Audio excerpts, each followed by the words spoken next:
our mystic from the South, Reginald Walker. Welcome. Thank you, sir. It's always good to be with my main man, Stevie Jones. Reginald, your observations of Penn State through 5.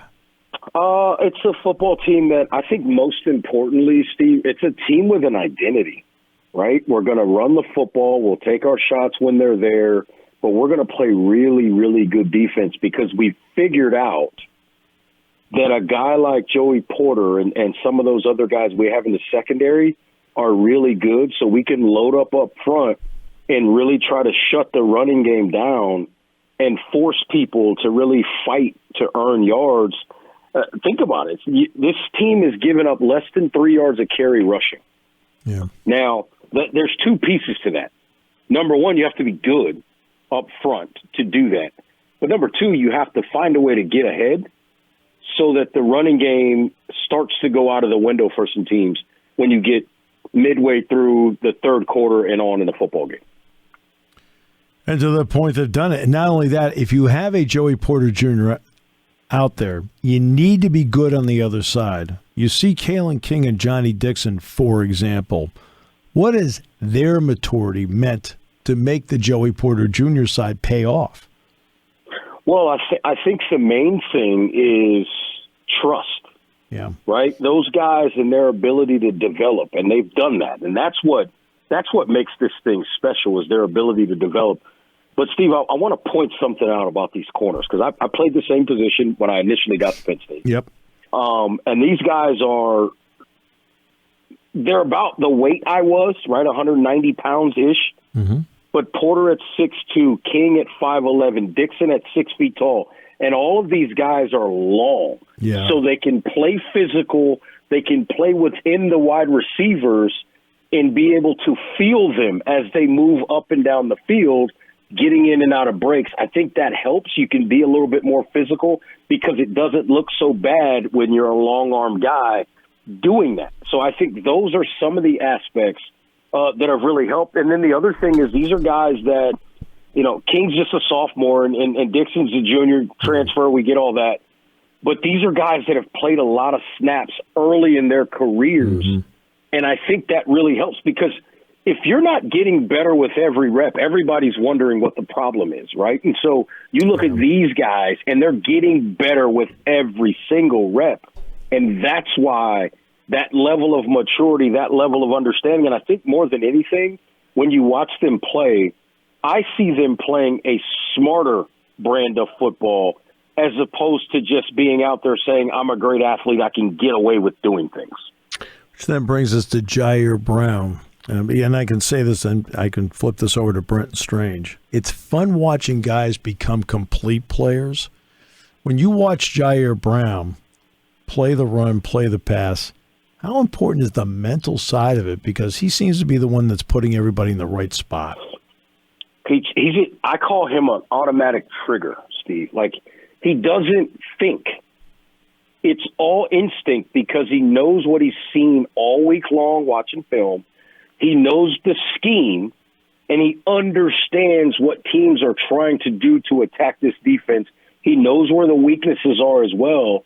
So when you watch him play, I see a guy that triggers faster than most, and I think that's what makes him such a really good player is because when you watch him play, there is no slowdown.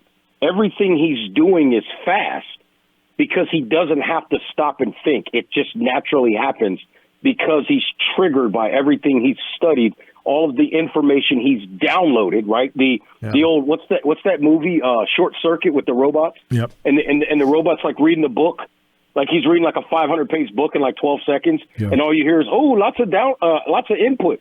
That's Ji'Ayir Brown, like a lot of input all week, and so the output on Saturday is so easy for him because it's been downloaded so consistently throughout the week. It spits itself out. Another guy that I think is showing signs of becoming a complete player is the tight end Brenton Strange. What are you seeing with him? He's becoming what I think, and I don't know every play call. I don't. But what I see is a guy that's understanding the coverages defensively So he's doing a good job, in my opinion, of, I need to go to the next window because this window is going to close. Like those small things of, let me continue across this linebacker's face into the next window because the linebacker is working towards me anyway. So I need to work the other way and cross him because then I'm wide open. Good hands. And then I think what we're seeing more out of Brenton Strange than we've seen is after the catch. Yeah. He's much more dangerous than he's ever been, in my opinion, after the catch. And I think earlier in his career, his mindset was just, I just want to make sure I catch the ball, right? Now, all of a sudden, his mindset is, I need to do something with the football because I know I'm going to catch the ball. And that's a different mentality as a player. That's maturity, that's growth, that's development, but that's also what turns a solid player into a big playmaker that's a big piece of the offense. Yeah. All right. So in a bye week, how do teams need to approach bye weeks? Every team's a little bit different as to how they need to approach it. When you look at this team, how do they need to approach it? I think you get healthy. Obviously, that's the number one thing, and that's what everybody, right, tries to do. If anybody's kind of beat up, nicked up, dinged up, you try to find a way to get those guys a few days rest, get them some extra training room time, those kinds of things. I think that's numero uno. Number two, you kind of reset and you discuss, to me, if as a coaching staff, you look at, okay, what are we really good at, right? What are we really, really good at? And what are we so, I hate to say it this way, what are we so bad at that we just go, we're going to scrap that. We don't even need to bring that out anymore this year, right? Let's just move on from that. So it's self-scouting from a coaching standpoint. And then now the identifier is, okay, we're past that 4-game red shirt mark, right, for players. Who do we know? Have we identified the guys that we know we're comfortable putting on the field the rest of the year? And what I mean by that is you can't find some freshman that hasn't taken a snap and say we're going to get him a couple snaps a game. No, he's got to be a part of this thing. Or you keep the red shirt on, right? So you're making those decisions as well. And then I think technically you figure out, okay, these are our best packages. These are our best personnel groupings.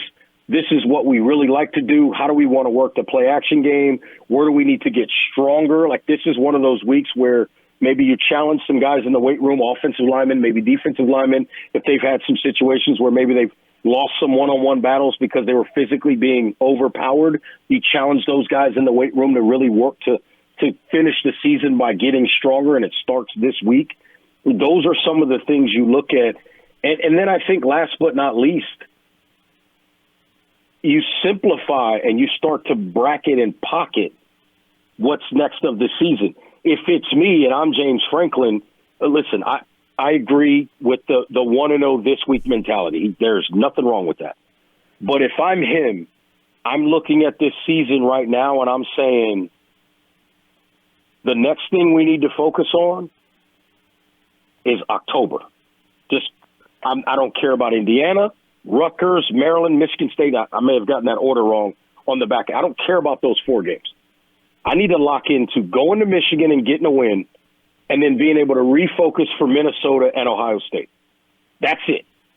So now it becomes a short 3-game stretch that you've got to play your best football. And then after Ohio State, whatever happens, happens in these next 3 games. Best case scenario, you're 8-0. Worst case scenario, you're 5-3. Most likely scenario is you've got 6 or 7 wins, right? Michigan, Ohio State, we'll see what happens in those 2 games. I think Minnesota is a very winnable game.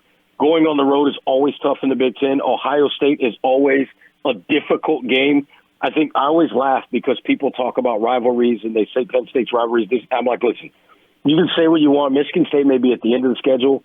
The Ohio State game is huge. It's the most important one. The Big 33 has something to do with it. All of those aspects make Ohio State always the biggest game on the schedule. Oh, by the way, they're one of the top 3 teams in the country, right, with Michigan sitting there right behind them at number 4. So when you look at it from that standpoint, James Franklin is going, we've got a chance in these next 3 games to tell the world that we're either a decent Big Ten team, a really good Big Ten team, or we're competing for a national championship this year. And I'm not trying to put the cart before the horse, but if somehow you can go on the road and win in the big house and then come back, win at home, and then a week after that, you beat the Buckeyes at Beaver Stadium, you become a national championship contender. That's just a reality. I'm not saying that I expect that because that's why they got to play the games. But if those things happen, that is the conversation not only in Happy Valley but across the country.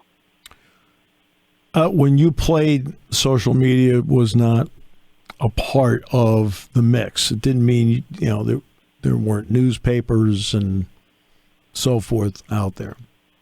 But today it's instantaneous. Everybody has Twitter, Instagram accounts. At least most people do. All right.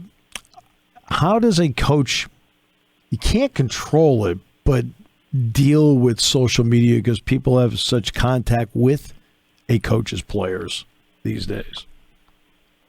Well, first, you got to remind the guys, no matter what, it may be a social media era, but for everybody on the roster, stay out of the papers.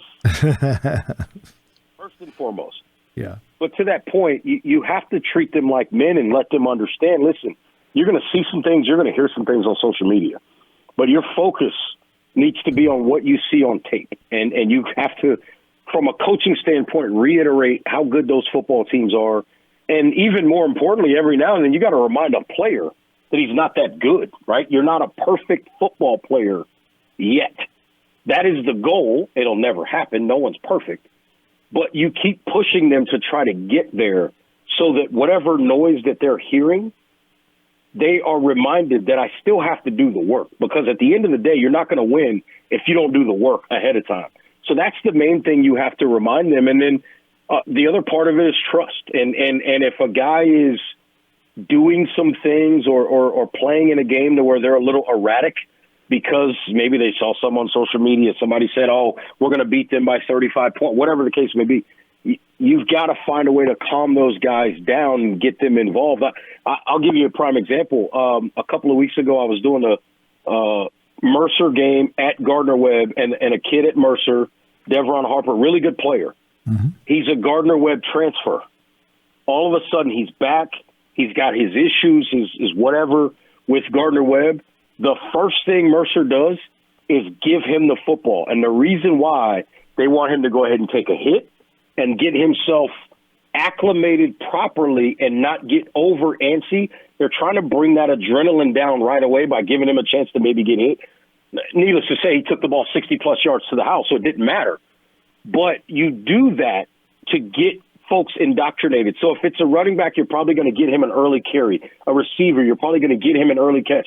And figure out where his mind is, because if you get him the ball early and they put it on the ground, then you know they're not ready to play. They're focused on what was on social media. If they get the ball and make a play, then you go, they're focused in the right way, and we need to keep feeding them the football. Always a pleasure, sir. Thank you so much for your time. As always, look forward to our chat next week.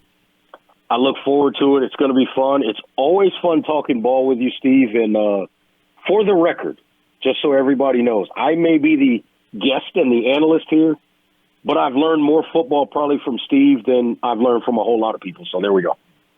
Well, it's kind of you even think that, but you know way more than I do. Thanks, Reginald. I appreciate it very much.